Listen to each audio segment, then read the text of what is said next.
I'm fully in on local and low friction and low effort. I think I'm trying to think. I've only worked in environments where people are just trying to survive in many ways, the high Hmm. school classroom, people with new children, and then Yeah. these super high achievers who are building companies. So it's like, what Mm-hmm. is the layer of infrastructure that's missing in each of these? And there was always a layer of infrastructure missing. So I think the people who are going to do well here is like anyone who wants to show up and create a space because you can just make things. Like you don't need permission. You can just go out and do it. And that's such a freeing thing that if you don't see what you want, even if there's something like it, but it's not quite what you want, Hmm. that it's worth building it. So I think the trend there is I'm hoping that people have more permission to do what the internet does really well, which is have weird little niches and like strange little offshoots. Why Hmm. not? Like, why not have a hyper specific, like strange and bizarre way to bring people together? There's a different kind of sickness that comes from not seeing people in the flesh. We spent years locked in, logged on, doom scrolling through a world that doesn't exist. But out there, in pubs, in living rooms, on mountaintops, at knitting circles, people are still finding each other. This is Real Meat. I'm your host, Brian Feaster. Let's go meet someone. Hello, everybody, and welcome to this episode of the Real Meat Podcast, where we talk to people around the world who are inspiring us to leave our homes for all kinds of different reasons. And I like to just really bring in a variety of different people with different perspectives or lenses. So today we have Nicole Stump. Thank you so much for joining me today, Nicole. I'm thrilled to be here. Thanks for the conversation. Yeah, absolutely. So, Nicole, so you have an interesting story where we talked a little bit about this, the idea that you ended up in venture capital. You came through a very unorthodox path as a teacher, and where we first met, interestingly, I'll just kind of suggest this, and we'll come back to it later, because I have my own, interest in in-person connection. I'm events platform, and you had a newsletter where you had referenced like an event that I had on my platform, and so that's how I actually saw, oh, Stumped by Nature referenced me, and then I like went and looked you up on LinkedIn, and so here we are today. But for me, I like to go at the story from the beginning to end. So I'm really curious, like, and you can, of course, tell me to mind my own business, but to go all the way back to the beginning, what was your, when we think about connection, community, stuff like that, what was your life like growing up? I mean, even before, graduating high school and that sort of thing. What kind of background or, community did you come from? Fascinating to start here. I grew up actually in West Virginia in a super rural area. There were 8,000 people in my hometown. Coal mining Hmm. was the Hmm. thing, and not because we were owning the mines, but because we were like my family were workers in the mines. And that was just a fascinating place to grow up because the community was small by the nature of it. We just knew everyone. So if you go to the gas station, that's like you would just like run into like 14 people Hmm. that you knew because Yep. that's where we were, and that's what we had available. So it was really great to have that small town experience. There were so many really good pieces of it. I knew very quickly that I was outgrowing that space. So it was always a goal to get out. And then now to see in a city, I'm in Austin, Texas. So how do I keep the small little pieces of community that I loved about growing up and like let the world keep getting bigger and bigger and bigger? It's been so great to go from that small town to city arc. Yeah. It Yeah. like just letting the world expand is a lovely thing. That's amazing.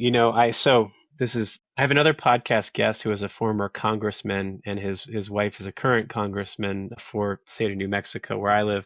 They're actually at my house last night, and I was telling them about my love of bluegrass music. So coal mining towns and bluegrass music go together like peanut butter and jelly, I think. Do you have a lot of friends interested in bluegrass or anything like that? One of our favorite destinations. So my college town was even smaller than my hometown, and we would go to an even smaller little pocket of the woods and listen to bluegrass at the Purple Fiddle. It's in Thomas, West Virginia. It's this Nice. really beautiful place where artists come in and that was also really helpful to see too, is if you have like this industry that's very manual and physical and like Hmm. dark, right? You're like in the Hmm. earth before the sun rises, you're out of the earth after the sun sets because Yep. mountains shield you. Yep. What do you do for culture and how do you survive when the conditions are maybe not completely acclimated to like to human life? Yeah. Which I think is Yeah. actually probably a trend in the office buildings that people work in often now too. It's like, how do you survive in a world when the social structure is not necessarily made for you to be a human? Yeah. No, man, such a good question. Yeah. Yeah, wow, that's wild. Okay, well, so so you grew up in a small town. By the way, I live in a town that has 10,000 people, so I'm familiar with small town life. Amazing. I'm near Santa Fe, but north. Anyway, that being said, so you said that you always knew you wanted to get out of that area. You wanted to move to a bigger area, which Austin, I love Austin, great choice. And so, what made you? Did you go to Austin initially, or what was it about that experience that you still were wanting something different? So the way I ended up in Austin, in part, was because I got rejected from a Fulbright scholarship that would have taken me to Okay. Morocco. So Oh, I love okay. plans. Like rejection is one of my favorite things. When plans don't work out, it's a great redirect. You know where you're starting from and you can build from there. But I think about how much I get from community, and it's if I hear an idea that someone else is doing, it gives me sometimes permission then to get to do the thing or pursue the thing that I might not have ever known existed. So the idea of travel abroad was really appealing to me. So as I was growing up, I think seventh grade was the first time this concept came to mind that I could go somewhere and study somewhere else. So Mm, I ended up in Belfast by the time I was a junior in, or senior in college. And that was wow. my like small step. It was my first time riding a plane. Was Mm-hmm. to get to Europe to go on this adventure. Or Mm-hmm. maybe there was like a high school Europe trip that was also very intentional. But the idea was like I knew I wanted elsewhere. What is a small town that could be a soft landing, or like a smaller city to be a soft landing? And then from there, I was either Morocco or Austin. In Okay. Austin, the where was I was an English major. I wanted a writing scene, and I hoped that I would find it in Austin because it's known for its music. Mm, And it was also the number one place for young singles back in like 2011 when I was looking. nice. So I thought if I Nice. can be around smart people, maybe this would like get the right environment for good things to happen. Yeah. No, that's very cool. I love that. That's Well, I'm glad you yeah. did. My parents were a little concerned because it's like, okay, you're an English major and you're going to a place because it sounds like fun. Like, are you sure this is the path to go with no job? And it worked. Yeah. Well, I think like, everybody has a different my philosophy or one of my theories is that everybody has a different doomsday scenario and they all just depend on what that particular person is afraid of. But I also find that in general, usually the bad thing, and this is I think, we live in a today the hype du jour and the fear is AI. And I do think that I remember when I was in school in the 90s, everybody was sure that the world was going to end because of the destruction of the rainforest. Now, I love the idea of conservation and I love the rainforest and I don't want them to cut it down. And actually, they continued to cut it down. And somehow we all are still here and didn't die. So I think that in general, people think that everything's going to be the end of the world. And it's just, there's so much more resilience just in people in the world, even in nature, I think, than we often really realize. And you're a nature person now because of your current focus. So I mean, what do you think about that? 100% I'm in for it. Yeah, I think a lot of it's like the exposure therapy of like if you can do a thing that is scary and Hmm. you survive, then it's you get more and more permission to try things. And I often ask myself like what is the worst case scenario and can I live with it? And then but really the idea is probably closer to midline or the higher end. So I Hmm. often ask what's the best thing that could happen? And like what is the thing that's making me afraid right now? What happens if I just give it a go and see what happens? And that's the thing I'm realizing as I'm in this new space, writing about nature, specifically writing about nature for these founders and investors. And I'm in venture capital, right? So I get to see all kinds of fascinating ideas coming to Hmm. life. And, you know, tons and tons of startups fail, the vast majority fail. So what does people taking these big risks and big swings look like? And how do they survive if and when they fail? And if they can do it, then why can't I try? Yeah. No, I totally agree. So we'll go back. We'll go back and forth in time. We'll go to the present a bit and talk a little bit about what you're doing with that since you brought it up. I'm curious when you talk about nature and venture capital, I guess there's some kind of like imparting the wisdom of nature to these folks who are maybe disconnected from it. Is that even correct to guess about what your goal or thought, or philosophy is? And just unpack it some more, I guess, for me. Yeah. That's something that I didn't necessarily intend when I started, but as things grow and develop, it's a beautiful piece that has come out. One where biomimicry has come in. First off, biomimicry was a new word for me. It's like using the wisdom of nature and how things have evolved, and then using that to apply it to real world scenarios. And this was all new to me, and I found out about it because I was invited to go to this workshop to help use my writing voice to help these biologists and mycologists translate their super scientific understanding of nature to something that Mm. might be more relatable to an audience. So it was so fun to go on an overnight like camping weekend or like camping trip with these folks and to do like a UV night hike where I could see that things glow in the dark. And in my Wow. mind, it's, oh my gosh, things are glowing in the dark. This is nuts. And in their mind, it's like, oh yes, of course, UV light. And at this specific range of the light spectrum. And naturally, this is why, it's like a for plants to pollinate or like the bats at night. And it's like, oh my God, I didn't know bats were pollinators. This is incredible. Wow. All of this to say, I chose nature specifically because I didn't know much about it. I knew that it had done a really big piece of changing my life when I had small children and I was trying to survive early parenting days Hmm. that are, be aware, quite intense. And Yeah, I do know. really, so we can get into what that looked like. But I knew that nature was interesting. And as I was thinking about what I wanted to write about, like I knew I wanted to write. I was an English major. I was an English high school teacher. Venture capital is like such a far departure from my world of not making money, right? Like it's like the intentional nonprofit, like the things that would Yeah. absolutely put me on the like lowest baseline. Now that I'm in a world around wealth, the question for me too is like, how do I help this pendulum swing? Where I'm not sure, like I'm a very like fair weathered capitalist, where I'm like, I'm not good at capitalism. So how do I kind of course correct back to more familiar ground? And nature is the entry point for that for me. Great.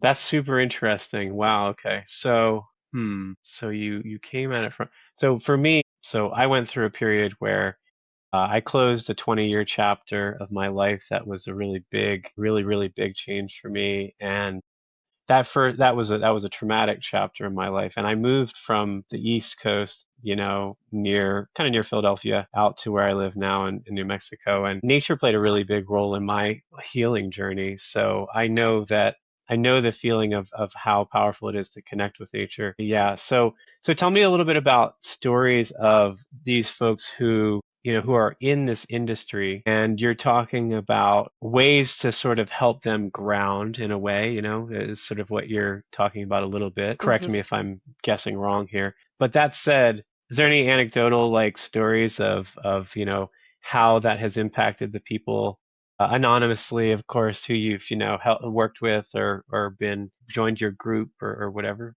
Yeah. Well, the good news here is I'm doing a very hyper local play. My goal is Austin. I'm meeting people in real life. That's how my community grows. I see people in events because I'm also in these events because I'm also in this world. Yeah, And then I have a good conversation and I pull them in. So I want to curate it to be these people who are going to be curious and who are going to be, I'm not trying to win over people who are not like, it's just like interested. there are people who are in, these are high achievers. They're so smart. They don't need someone to tell them to like work harder. They need people to remind them to like, it's okay to like take a weekend from time to time. And it's okay to like hold your laptop. So Yeah, sure. I think part of what really spurred this one story was I keep meeting people with life-changing wealth and they put so much like of their time and energy into the wealth part that they forgot the life part. And this is just Totally. trying to get like help recalibrate, like let the level set here. Hmm. There's this I very much enjoy this person. We were at a place, we were standing on artificial turf, and at some point in the conversation, I just like realized that he probably didn't notice the difference between real grass and artificial turf. So I just asked, like, hey, by the way, what are we standing on right now? And he's like, grass. I'm like, no, like this is not like this is like a form of grass, but it's not actually real. And he was like, how do you know? And it's like, how do you not know? So the baseline is so low because people are like extremely focused and they're so busy in their days and they're again doing such incredible work in the fields that they're in. So this is just a reminder of like being present, being here. It doesn't have to be anything like very woo or very Hmm.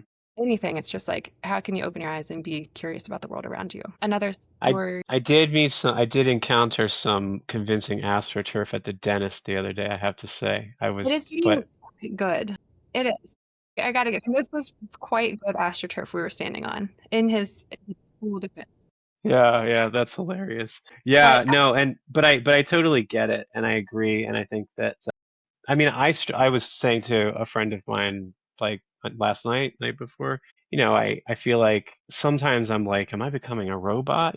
Because I'm so deep in, the whole. It's like I write code for my day job, I write code for my side job. I just, it's kind of mhm, relentless, and so I try to remember to get out and to get connected to outside, but yeah. Anyway, I kind of cut you off though. So you had a second anecdote that you wanted to share. a lot of anecdotes. My cat's also good now. One part of this, so now we're gonna have Theodore probably drop up here. Hey, buddy. He You're loves Zoom gonna. calls, by the way. Oh, okay. Yeah, yeah, it's fine. Yeah, your cat's welcome to join us.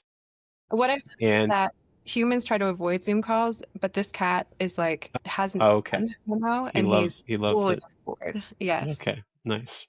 Well, I love cats, so that's good. I thought my initial idea for my newsletter was as a gateway drug to the Audubon Society. So Hmm. that's really my framing. Can I help people have their retirement age hobbies in their 30s and 40s? So birding is obviously an easy place for this. And the most delightful emails I've received are either people telling me that they noticed a bird and they wondered what it was and they wanted me to help ID it, or I don't know, someone sent me pictures of bunnies. Someone was telling me about they finally booked the trip to Big Bend. Hmm. So it's been so fun to see. My newsletter setup is every week I share a nature noticing. And it's sometimes an absurd, obscure kind of noticing in the world. Sometimes it's more of like a philosophy that I have. Like I've done the 1,000 hours outside challenge for a handful of years now, where I went from being an entirely indoor person to trying to hit 3 hours outside every day. And from someone who's like completely mosquito prone and like hyper reactive to mosquito bites, this was like a really big life change to just start thinking, like, what is the default? Like, how can I make outside the thing? And what does that do to me? And that it just made me curious. I started noticing the world differently. I Hmm. started wanting to know, like, what is this plant that I walk by every day on this lap with my toddler in the stroller? And then by getting curious and asking questions, it was like very good for me, very good for my children. And then just like everything went better when I started getting slightly more into nature and slightly more curious. So this is really that's what helped me survive parenting young children. How do you help founders survive their builds, like their own Yeah, construction next thing? And I yeah. felt like there would be plenty of parallel there to make that happen. Very nice. That's interesting. Yeah, yeah. It's funny. Probably 5 years ago or so, I would have laughed at the Ted Lasso skit that talks about be curious, and now I'm very much on board. Also, my wife says this pretty much every day. So I agree. I think that like for folks who are a little more skeptical about that, if it helps, I think the idea here, when you talk about curiosity, it's like everybody's either sort of growing or shrinking. You're either sort of like staying the same, or you're getting more and more narrow, which is kind of what we're talking about when we talk about founders and being so locked into the grind and like their own little world. But yeah, and when I think about stretching ourselves a little bit beyond that, that's, curiosity is also, I think, about growth. The idea that we don't want to just be who we are today forever. We hope that we grow in mastery, we grow in understanding, we grow in experience and exposure to new ideas. And I think that's beautiful. I think that's awesome that you're trying to impart that to these folks. So I think part of it is yeah, also to kudos. get permission because I'm in venture. It's like it's a place that some people use venture as like the standard that they're trying to aim toward. And I don't know that that has like I don't think that's really the goal for most people who are building to want. Like I don't think VC funding is the answer for Yeah. a lot of types of companies. There definitely are use cases and Hmm. it works really well for some of them. But that's another part of it too. Is like, can we demystify like, or can we just like not run toward a goal because we're told to run toward the goal and actually assess like, is this the right, are these the right conditions that I want for where I'm building and how I'm building? So Yeah, absolutely. with the permission too, it's a permission to hear from other people's experiences and like we want the same end goal. Mhm. This is like maybe life-changing wealth. But how can you get there maybe like 2 degrees separately where you're like happier and surviving and not doing your world tour 3 months post exit and still waking up with panic attacks every night at 5 a.m. Yeah. Which is like a true sitting in a boardroom hearing a post exit founder tell that story was like, man, like we gotta there's room for improvement here. Yeah, yeah, yeah. I think that like things tend to that has to do with a little bit with like inertia and momentum. Also, I think what happens is like when you just get deeper and deeper into the thing, the world gets further and for the rest of the world gets further and further away. And I mean, like, people who are wealthier, of course, among some of the most unhappy people. And I think that might even be per capita. I don't know if I forget. I haven't seen the data on that, Mhm. but beyond that, I think it's like it's complicated because there's a certain amount of focus that's required, right? And so as soon as you exit the first company, you're just going to be on to the second, right? And people take a break, and that's good, and that's a human reset, and that's like a good thing. But at the same time, it's easy to just sort of spiral forever where there's no top to this. You can do this infinite ad infinitum, really. And so, yeah, Can you do it I think it's great slightly that you're trying to help these folks to sort of get a little more centered. Sorry, what were you going to say? and can you do it sustainably is the big question. And then like what is enough? So part of part of this too is like can you create spaces where people can go in public as founders, as busy people, where they can be with other people who are in the same boat? Hmm. We're also just like trying to take a slight step away. So the first event I found it like I hosted with my community, we saw the 2008 Large Tree of the Year, which is this Okay. very like obscure, silly award that Austin rolls out. The tree is incredible, and it's in like a Central Market parking lot. So, or like there's like a little stretch here. And it was so interesting that I posted this completely obscure event and then I opened it up to like you can bring your kids too. So I had a founder who's like completely early stages of this really interesting build bring his kids. And then we got to co-parent and see him like you can be somewhere on a Tuesday night with other people who are also in the build phase and with your children. And it doesn't all have to be these separate identities. Like I'm very much for compartmentalizing is great, but sometimes you also need a space to see like you have permission to get out and to have a Tuesday night that feels like a weekend, even when Yeah. you're in a field. Yeah. Yeah. No, totally get that. That's good for you. You grew up in West Virginia. You had aspirations to leave. You were interested in other cultures and maybe seeing more of the world. Then you landed in Austin because it was this number one singles destination. No, I'm just kidding. And then, so what happened after that? So you landed in Austin, and I know that somehow you became a teacher. What led you down that path? So that's interesting. I ended up having a, as an English major in a place with no like I real like career path in mind. Ended up doing a couple of jobs, but one of them was at a women's shelter for domestic violence and sexual assault. So it was helping women in this temporary shelter. And I had the overnight shift. I had 14-hour shifts at like $8 an hour, sleeping in the shelter on good nights, like when things were peaceful, or like being the first line as people are getting brought in Hmm. to flee. So it was also really interesting in that point. These are, I think, a trend and a through line here are when people are in these points of transition, how do they make decisions about how to have a new baseline and to move forward? So one thing I noticed in my year or so working at the shelter was that books were such a piece of coping and survival and connection. So we had a little free library kind of set up in the shelter, and then I would get to chat with books about these women. So it would be like late at night, babies were asleep, and we can just have this like connection over reading. And my thinking there was what happens, I was an English major, so I'm all about this. And it's I knew that crisis was not for me long term. Like I didn't want to be always reacting to something. I wanted to be proactive. And in Hmm. my mind at the time, I thought if I get a master's of education specifically focused in like Title I schools, these like hard, lower OCS class, like lower SES environments, what would happen if we can be preventative and teach critical thinking and lean on community in these spaces so we can prevent maybe some forms of the disaster that are, you know, Hmm. ebbs and flows of life here. So it Yeah. would be a preventative measure. What's a proactive way to help instead of always reacting? And that got me into a really wonderful program here at University of Texas at Austin. Because I was here, I had in-state tuition, which was even better. And this cohort Nice. was such a fascinating way to see what does the structure in the society, like where does infrastructure build out help or hurt? Like the ways people can feel safe showing up in a space. So this is where I feel like I really learned community building. I had pieces of it from my hometown, my small town upbringing, but in a classroom, I had just such a little test environment where I had 5 classes a day, where I got to build the curriculum and I got to decide, where I got to see the difference of like, how does saying it this one way help first period? What did I learn for second period? How did different personalities in third period make this thing land differently? And then by fifth period, my jokes were solid. Like I had absolutely locked in on the key, like the key mic drop moments, and they don't understand like what classic gold they were getting at the time. But that's neither here nor there. I also very much went against like teaching to the test is very much has been a conversation for a long time. You want accountability, you want to be able to measure it. But my metrics were different for my classroom. I wanted my students to be able to read, write, speak, and listen. And I wanted there to be critical thinking, and I wanted there to be community.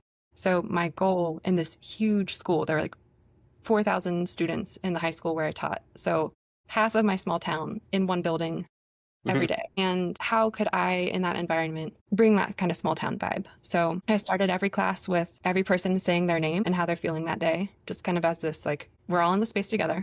Like, let's lock in. And that sometimes took a long time. I had 38 students in my like biggest classes. And those are like, they get bigger and bigger as you get through high school. So how can we have these people get to know each other and feel comfortable? Because writing can be vulnerable.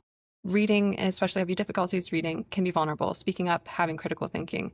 So I really had to think about how to shape this space so people were invited to show up in a way that felt safe, and that could protect them to fully engage in the thinking and the learning that we were working toward. So I did a lot of writing groups and reading groups, and I have a couple of favorite moments of where this community build worked out well. One was first period, hard to get to if you have unreliable transportation to get to school.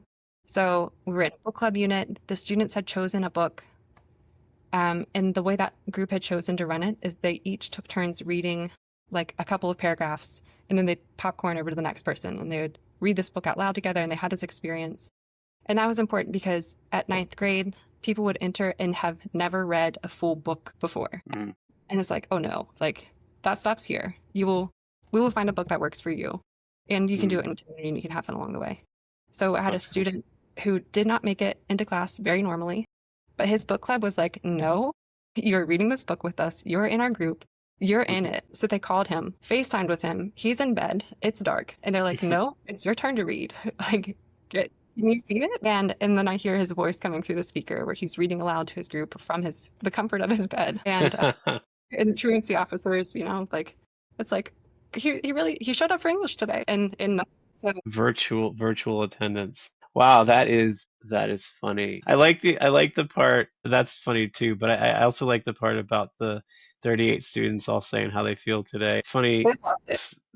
I was when I was in college, through a strange almost accident, I became the president of the Zen Buddhist Club. And when I was there, we had me and the 3 officers, so there wasn't really anybody in the group. It's just me. I was the only non-leader in the group. And when I inherited it kind of accidentally, because I was the only person who didn't graduate, I went to the activities night to talk about it, which you're supposed to do. And I left with, I thought like, oh, nobody's really into this. Like, it's just me and like maybe a couple people will show up. And I didn't have very high expectations. And I left the night with like 85 people gave me their email address. And I thought, at the time I thought, this is a little weird. Like, so if 85 people like give me their email, does that mean like 10% of them, like 8 show up or what? So we get to the first event and like 85 people showed up, and so I didn't know what I was doing, and so I just said, okay, let's everybody introduce themselves. So we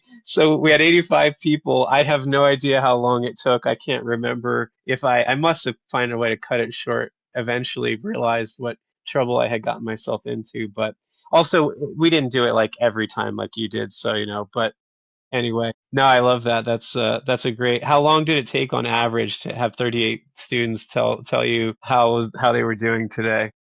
Well, that was a big question of like, well, they knew that they could drag it out. And it was a constant question for me of calibrating of like, is this worth our classroom time?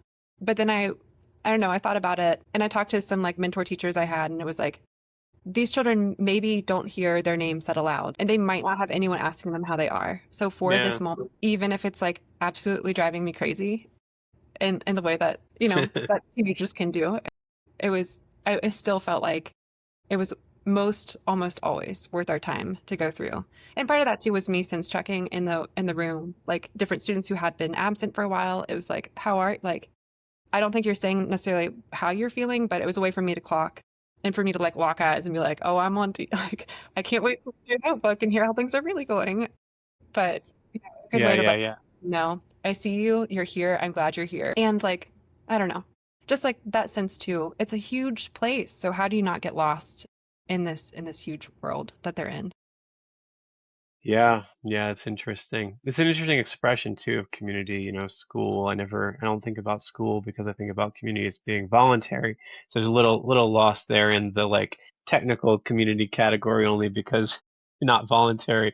But but that being said, it's definitely it's an in-person thing for sure, which is also what we're all about here. So on the podcast. Yeah. So it's a good anecdote. I have another anecdote that I guess the high level is I wanted my students also to have a voice in real world environments. So I did a letter Hmm. writing unit where they had to write a letter to someone or some company and try to get them to give them something.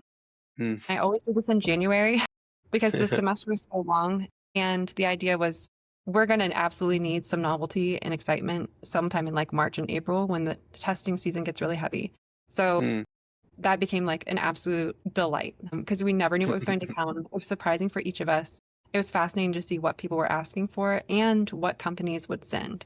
So there are other tales we don't have to get into of that, but just I That's think I'm fun. bringing that up because for any community that I've started, the question is sustainability. Is like, how do I survive? Because I didn't survive teaching. I burn out.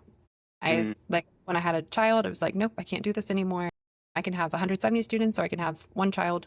I'm not getting rid of the child. So like the kids had to go. And then I, found my way in a parent community, or well, I created a parent community. And that was absolutely life-changing. And the way that we sustained that was that it wasn't me holding it. I created the mm, space for it. I created the infrastructure for it to exist. I set mhm, up a standing Saturday park play date. So it was outside, neutral territory. Worst case, no one came and you're still at a park enjoying the time, like with your mhm. family and destroying your Yeah. living room.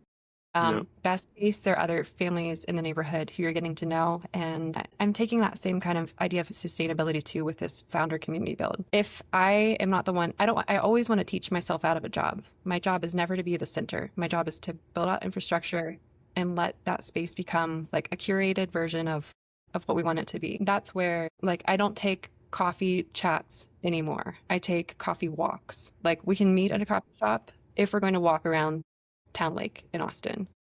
Mm, mm, Or I mhm. will meet you with a coffee in hand and we can hike a trail and like see if we can find the golden cheek warblers that are nesting in this area. But I'm trying to think too of like what are these ways that I will enjoy the space and I will be able to continue to show up and be part of the community, even if like without sacrificing my full sanity. And the same Yeah. thing with events that I Yeah. host. I only host events that if no one attends, I'm okay showing up and enjoying that by myself. And Mm, that way mm. the bar is extremely low and success is just I did it. I showed up to this thing and it's happening. But I've never had Nice. people come to an event. I've always had people come and it's always been lovely. Um, and that's how I'm expecting it to continue to trend. There's an interesting thing there that I'd love to talk about. It's like moving from your story, shifting to just sort of talking about, the broader picture of things. So, when I started an events platform, it was like, okay, it started in 2018. I moved to the other side of the country. I had to find place. I had to find people. I had to, find community. It wasn't easy. I moved, again. I moved again. All kinds of different things. COVID happened, and we weren't supposed to see other people in person, which I think is like a different kind of death. You know what I mean? Than the kind that COVID gives you. But that being said, I like what you're talking about with sustainability because I think that that's a big thing. When we looked, so I used to have a business partner who he had purchased the bocce ball league and the competitive karaoke league and different stuff like that. And he used to talk a lot about how the struggle post COVID to have these kind of organizations recover. Mhm. And I know it's, community is often a thankless task, but I guess when you look at ebb and flow, it's like if community always is requires some sacrifice of yourself and also like you said some balancing so that you don't burn out and just like the whole thing crashes. Finding that balance, I love that you're thinking about that. But also if you look at the macro trend like over time and you think about like what was it like in the 90s, before the internet? What's it like now? COVID is like a non-trivial blip on the radar of the overall trend line. I'm just curious your thoughts about all of this and just about sustainability, about, you know, because you've done a lot of communities and you've led them and sort of organized. It's like beyond just the sustainability piece, which I think that's a whole show in and of itself to talk about, what does that look like at an individual level? But what are your thoughts just about the trends, over time, like where we are, like what do you think is next or where are we headed as a society? I'm fully in on local and low friction and low effort. I think I'm trying to think. I've only worked in environments where people are just trying to survive in many ways, the high Hmm. school classroom, people with new children, and then Yeah. these super high achievers who are building companies. So it's like, what Mm-hmm. is the layer of infrastructure that's missing in each of these? And there was always a layer of infrastructure missing. So I think the people who are going to do well here is like anyone who wants to show up and create a space because you can just make things. Like you don't need permission. You can just go out and do it. And that's such a freeing thing that if you don't see what you want, even if there's something like it, but it's not quite what you want, Mm-hmm. that it's worth building it. So I think the trend there is I'm hoping that people have more permission to do what the internet does really well, which is have weird little niches and like strange little offshoots. Why Hmm. not? Like, why not have a hyper specific, like strange and bizarre way to bring people together and then just see what In person and not just on the internet. I think for me it has to be in person. Again, I think at COVID times where the trend there is people are just exhausted from being on a computer. And Yeah, phew. I'm thinking about how much our society, and like I had a house on in a different part of town that didn't have a front porch, had no sidewalks, there was no Mm. community park. Yep. I intentionally moved to a neighborhood that has front porches, has sidewalks, has parks. So Hmm. I think about what is this design at a societal level, and if you can't get it in your neighborhood, what are these spaces that are exist in the world that you can't access it, and what's the lowest barrier to entry? What's the invitation to show up, maybe with an identity that you don't normally like as a parent in a founder space, Yeah.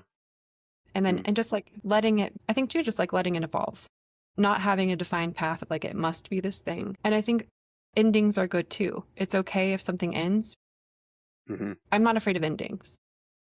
Like Hmm. my parent Hmm. community had this wonderful stretch as the kids got into kindergarten and like made it to the public school system where there is infrastructure. We were less needed Hmm. and it had served its purpose and it like sailed off into this like we still have book clubs, we still have the like annual weekend away, moms Hmm. doing what moms do, but Hmm. we don't need the standing play dates anymore because we have like kids activities and birthday parties now. So like Hmm. letting it be okay too, that it can still be successful and be over It's is part of the interesting. mentality Yeah, work. I like that. Yeah. What are your thoughts around like it's interesting that you highlight low friction, and I think I think you're right. I mean, I think a lot about that when I think about my own like project where it's like, okay, what I'm trying to do is say, hey, I know people are crazy busy, but if we get all of the data in one place so that you can like put in a little window of like, hey, I'm free at 6:30 on Tuesday and there's still like 20 things to do or 100 or whatever the number is, right? Like I think that's a good end game, and that's kind of where I'm like trying to get to, just from a like usefulness perspective. But I also think sometimes about how like what is it that makes it so that we need low friction? I think it also speaks to the fact that we're all pretty exhausted, right? Because it's like, the fact that everything has to be low friction, it didn't used to be low friction, right? When I was a kid, it was before the internet, that part of my childhood anyway. I mean, I don't know. I wonder about this stuff and about just like sort of the evolution of it, like from a society perspective. I don't know. What do you think?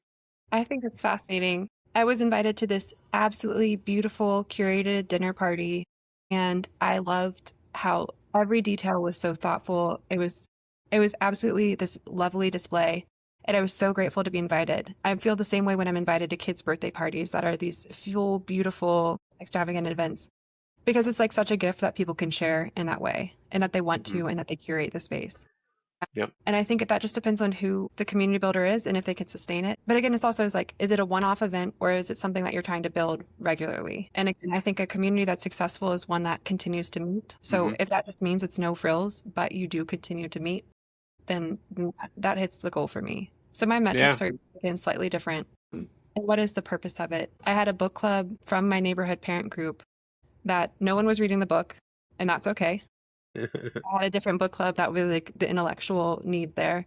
But for this book club, it became an accountability group. And we did a Tuesday text message with what's something that you're celebrating right now? What's something you want accountability for? Or is there like anything we can help with? And sometimes that was like all we needed just to know. It's like we're in it. We're not Hmm. doing the thing we necessarily thought we would, but we've like pivoted. We've gone in this new direction. And maybe one day we'll have capacity to pick up the thing that we promised we were going to read together. That's a funny evolution, but I like it. Yeah, it's funny because you're right too about finding the sweet spot. When I was in college, I had started a recurring hoedown where we'd listen to bluegrass music, Love.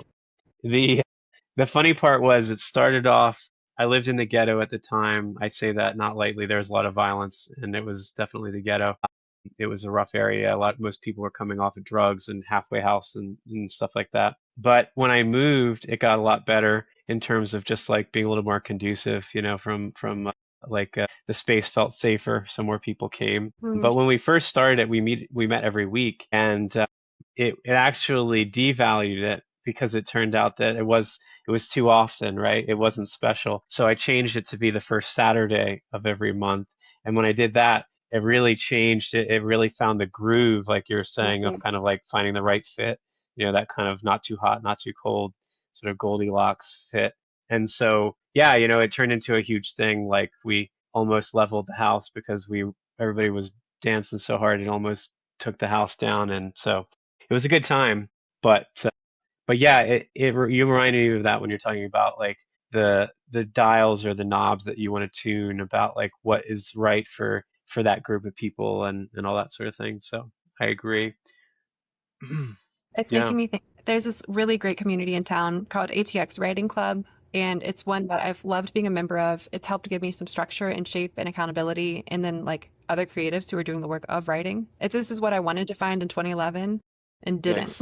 Yeah. until recently. And because I have, it's, changed the trajectory of my writing life. So I'm thinking about what that community does really well for me to feel like I can go. And what I love about it is it starts with socializing and building that community, and then it's an hour and a half of writing time. So I go, I get my community, I get work done, and then I get to chat. Like it's Nice. just a perfect. And I think having that voice and knowing that this is a community that really works well for me gives me permission too of like what can be the low lift of showing like having a space where people can show up, do the work that they need to do, and then move on. Yeah. Yeah. So again, it's an abundant world. Anything that you want to make exist can exist. And what is that practice of keeping it, or letting it be what it is, and then letting it end if things end, and Hmm. being satisfied It's along the way. it's funny how you mentioned like it not being there. Where was that in 2011? It's like, well, that person might have still been learning. There's a community of community builders. Austin's like a small enough town that Hmm. the community builders know each other, and then it becomes this wonderful conversation about how do you survive, and like what are your strategies for this thing that's coming up. And again, like these things are potentially isolating, but you don't have to be alone in them. You can find the people. So community builders, just like therapists need their own therapists, community builders need their own community builders. And Hmm. it's Hmm. a Hmm. beautiful beautiful Nice. world that we can make that happen. No, I love that. Cool. Well, I think like as we kind of wind down here, I always invite the folks to answer the same question at the end, which is to say, for folks who know you, who maybe are tuning into this podcast to get to know you a little bit better, to hear your story a little bit more, is there anything else that you'd like to share with them before we say so long for today? I think it's just such an honor to have, people who are there to witness and to support and to also be growing in parallel. And yeah, so for the folks who do know me, again, like just full gratitude because I know I get pieces that have changed my life from what they've said or what they've shared or the way they've shown up. And I hope that's reciprocated and that they feel that power too of just there's such a beautiful thing that when people come together and we can be open and it's not competition. It's all collaborative, and we all rise together when we're willing to. Yeah. Yeah, and I think that's one of the powers of in person is just the idea that like it really takes it's easy to turn somebody or into a competitor when they're like pixels on a screen, but when in the flesh things are a lot different. So, well, Nicole, thank you so much for joining today and for telling a little bit about your story. It was a wonderful story, and I am learning a lot of it for the first time myself and not disappointed at all. So, I hope that you'll stay in touch and next time I'm in Austin, we missed each other last time because I was actually there and we were at the same conference and didn't even know each other yet. But next time we'll have Get to a meet tree up. together. I got Yeah. a coffee walk for you. Okay. Great. Well, thank you so much, and glad to make your story a little bit more known to the rest of the world. And we'll catch you later on down the trail. All right. Thanks, Brian.